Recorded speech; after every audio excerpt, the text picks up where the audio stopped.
Good afternoon again. For those, a number of people have come up to me. The mayor mentioned the summer job program, and if you have a pen and have the interest, you can go onto a website called Hire LA Youth, all one word, HireLAYouth.com. I would like to just take a few moments for some final remarks. One of the lessons that I've been slow to learn these past 3 years is to be brief, but today I will try. It's truly been an honor to serve as president of AJC Los Angeles. I'm often asked why I devote so much time to AJC, especially when as president it took a bit of time away from my business. As to time away from my business, I truly have never really given it much thought. But why AJC? The best that I can offer is that when I was a very young man and learned of the Holocaust, I remember wondering why, in the face of all of the atrocities committed against the Jews in Nazi Germany in the 1930s, the world did not speak up, the world did not stand up for the Jewish people. And as I got older, I remember becoming particularly upset when I learned that so many American Jews, and more importantly Jewish organizations, for what they believed were good reasons, also remained silent or ignorant while the Shoah unfolded. I joined AJC because it is a lay-driven organization, and my voice, along with others, can be heard. And even in a small way, my efforts matter. I joined AJC because I do not want to remain silent to the atrocities that continue, not only for the Jews around the world, but other minority communities. I also became part of AJC because I wanted to teach my children by example that they must use whatever influence they possess to protect their future and make the world a more just place. I believe that the state of Israel is in part a response to the Holocaust. I believe that supporting a safe and secure Israel is not only the most important thing we can do in honoring the millions of our people led to the gas chambers, but the least we can do for the future safety and security of our people. Today, just as in the 1930s, there are Jewish communities around the world at risk. In Turkey, in Iran, in Venezuela, and even parts of Europe, such as Sweden, where so many Jews no longer feel safe to wear a kippah in public.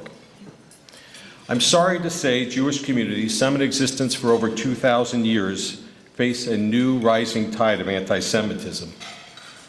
It is therefore, I believe, our obligation to stand up and speak up. So although today I am passing the baton, I promise you that my family and I will continue to fully support AJC and its mission. The opportunity to be part of AJC is a gift for me. As a lay leader, I could not have dedicated the time and effort without the love and support of my beautiful wife, Marcy, who I love very much, and whose own commitment to speaking out for Israel, for Jewish communities, and for human rights inspires me every day. I want to thank my children, Jenna and John. I'm very proud of them, but I want to thank them for their patience and support. To my mentors, Peter Weil, Dick Volpert, Gary Greenebaum, David Russo, Bruce Raymer, Ira Handleman, and Gosha Weiss, a special thanks for helping guide me. Thank you to all my fellow lay leaders, my executive committee and those committee chairs for their support during these very challenging times. I also want to mention and thank my friends in the diplomatic corps. I mentioned a few of them earlier. They have always treated me with utmost respect and offered their friendship, which I value greatly. And lastly, but certainly I would not have been able to do my part without the help of our AJC professional staff, led by Rabbi Diamond. And Dean, as our new president, I wish you all the best as you honor AJC-LA's legacy, our legacy of lay leadership, and direct us forward in our important mission ahead.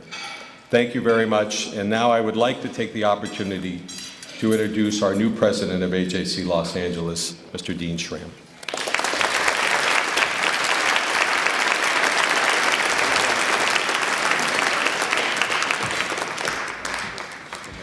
before I let Cliff leave the stage here, I want to thank you, Cliff, on behalf of AJC. You have been a tremendous leader for the organization. I know I have big shoes to fill. And on behalf of AJC, I'd like to give you this gift, which is attributed, a saying which is attributed to Rav Kook. When I first saw it, I thought it was Ray Kook. And I thought, who is Ray Kook? But it's Rav Kook, who said, each of us must know that a candle burns within us, a unique candle with its own distinct light. Each of us must understand that we must strive to reveal the light from within and combine our lights into a great flame that will illuminate the world. You have provided a great flame for this community, and I want to thank you on behalf of AJC.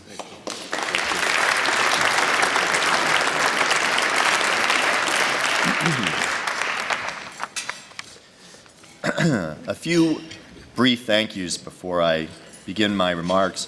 First to Dick Volpert and the nominating committee and the membership of the board of AJC. I want to thank all of you for entrusting me with the stewardship of this amazing organization.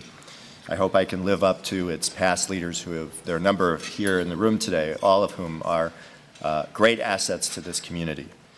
I'd like to thank the amazing AJC staff led by Mark Diamond for the work that they do. I'd like to ask them to stand up if they would. AJC staff, please stand up. Please be recognized.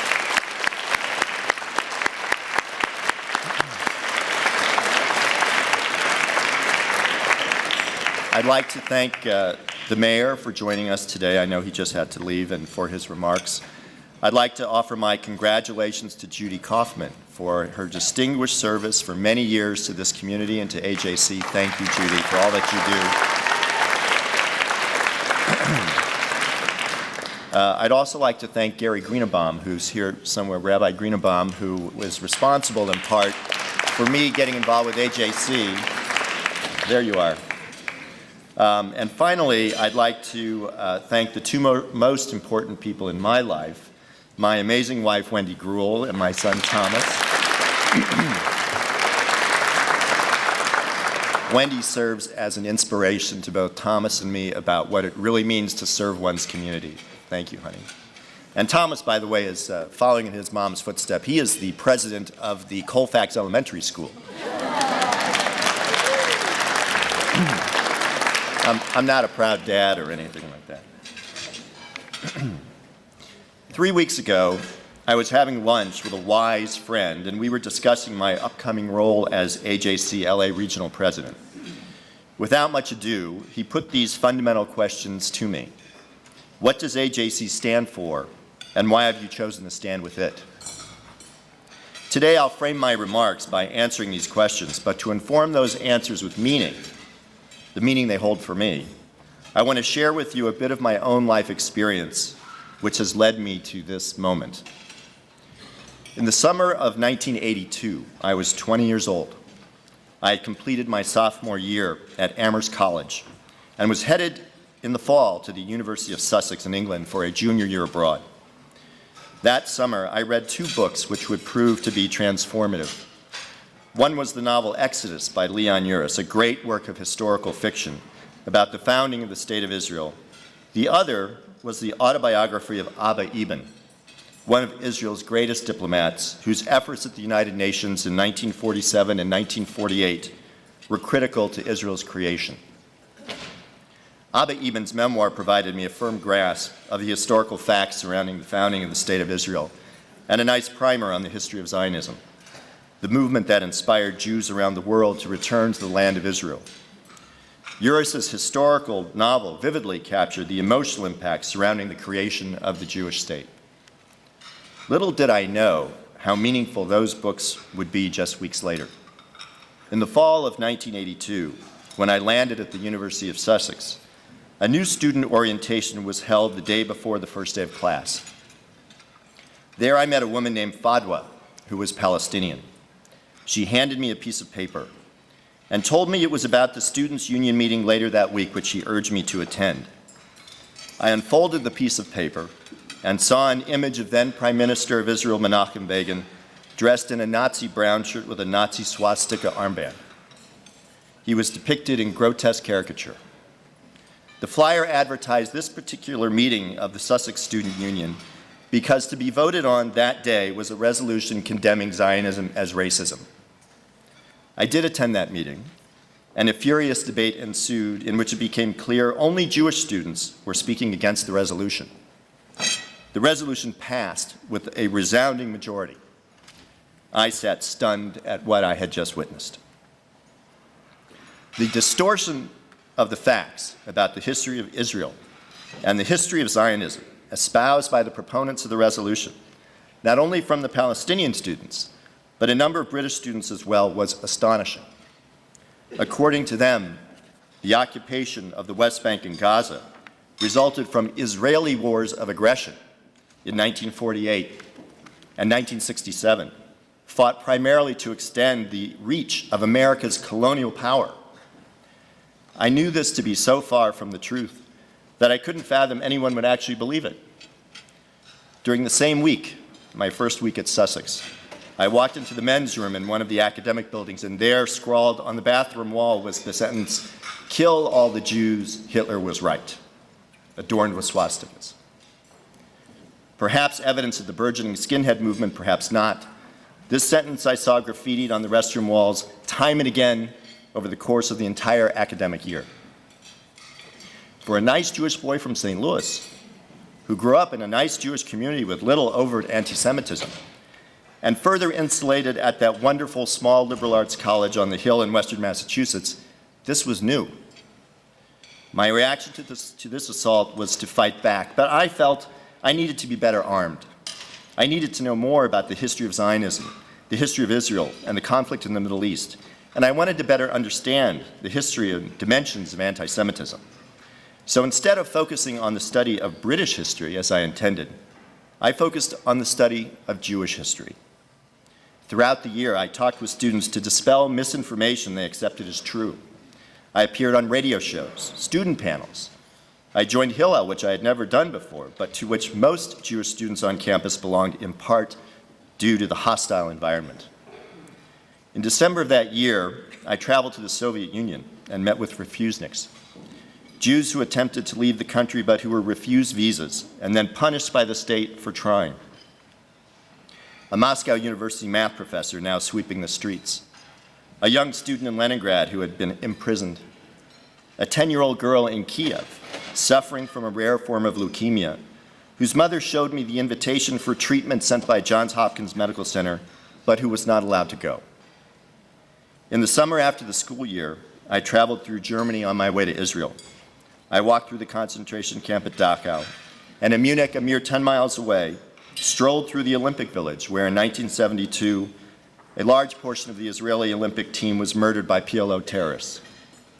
Afterwards, I sat in an empty Olympic stadium, not thinking about the record 7 gold medals won by Mark Spitz that year, or Dave Waddell's amazing 800-meter race. I thought, how could these things have happened? How can an assault against Jews in the world continue to be happening? I asked myself, as a Jew, what is my responsibility here? Do I have a responsibility here? My grandparents came from Russia at the turn of the 20th century, escaping the pogroms. I am the legacy of their survival, of their resilience. But they should not have had to flee for their lives and suffer as they did. And neither should the millions of Jews who have died or survived the Holocaust, and the millions more over the millennia since the fall of the Temple in Jerusalem, who have been forced to protect themselves against the hatred of those determined to see them perish simply because they were Jews.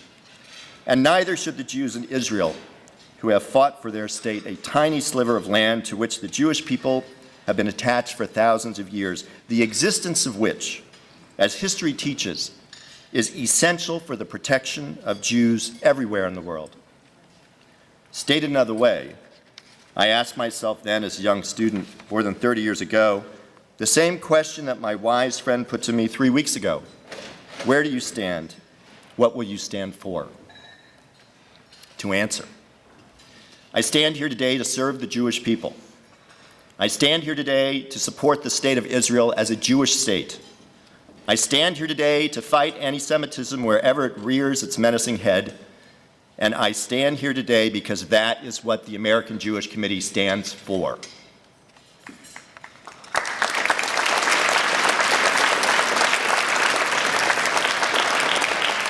Deployed in 25 offices nationally and 9 offices around the globe, AJC stands vigilant, and vigilant we must continue to be. Sadly, though much has changed in the last 30 years since I started to focus on these issues, too much has stayed the same and even worsened. Anti-Semitism is on the rise in Europe, and we just saw its tragic consequences earlier this month, as Mark mentioned, in this country, with the murder of 3 people at Jewish community and senior centers in Kansas. Unending are the attacks against Israel, Iran's existential threat of nuclear annihilation, the incessant launching of missiles from Gaza, the new unity government formed by Fatah with the terrorist organization Hamas, diplomatic isolation, international delegitimization, an array of boycotts, now even certain American academics, recently the American Studies Association, are passing resolutions to boycott Israeli academic institutions. This sort of woefully misguided action had previously solely been the province of certain British academics, but it has migrated here. The boycott, divestment, sanction movement, or BDS movement is pernicious, mendacious, and becoming ubiquitous. So, how does AJC respond to these challenges? We engage. We take action. We at AJC know that Jews hold no monopoly on hardship historically.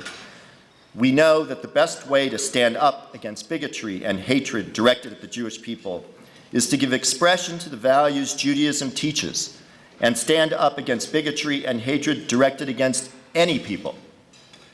That is why AJC engaged in research noted in the Supreme Court's decision in Brown v. Board of Education as we stood against segregation in the 50s.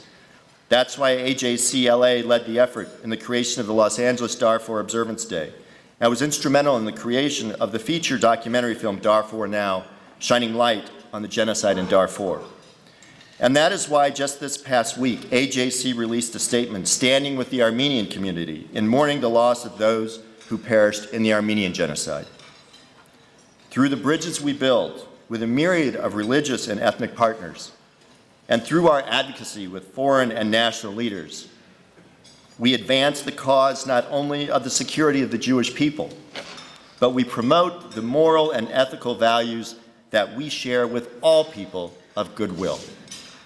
Simply put, AJC stands for making the world a better place. It is my great honor to serve its cause. I thank so many of you here today for your service to this mission. And for those here today new to AJC, I invite you to join us in this noble enterprise. Thank you very much.